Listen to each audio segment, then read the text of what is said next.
بسم اللہ الرحمن الرحیم۔ نبی کریم صلی اللہ علیہ وآلہ وسلم ایک دن مسجد میں تشریف فرما تھے۔ صحابہ سے بات چیت کے دوران نبی کریم صلی اللہ علیہ وآلہ وسلم نے پوچھا کہ عورتوں کے لیے کیا چیز بہتر ہے، تو جواباً مختلف باتیں ہوتی رہیں کہ اچانک کسی کام سے حضرت علی رضی اللہ تعالیٰ عنہ کو گھر جانا پڑ گیا۔ انہوں نے حضرت فاطمہ رضی اللہ تعالیٰ عنہ سے پوچھ لیا کہ دربار نبوت یہ بات پوچھی جا رہی ہے، عورت کے لیے کیا چیز بہتر ہے؟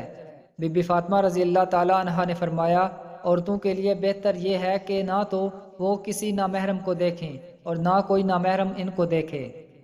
سیدنا علی رضی اللہ تعالیٰ عنہ نے یہ بات نبی کریم صلی اللہ علیہ وآلہ وسلم کے دربار میں پہنچا دی۔ جب نبی کریم صلی اللہ علیہ وآلہ وسلم نے یہ بات سنی تو فرمایا کہ فاطمہ میرے جگر کا ٹکڑا ہے، یعنی نبی کریم صلی اللہ علیہ وآلہ وسلم کو اس بات سے بہت خوشی ہوئی۔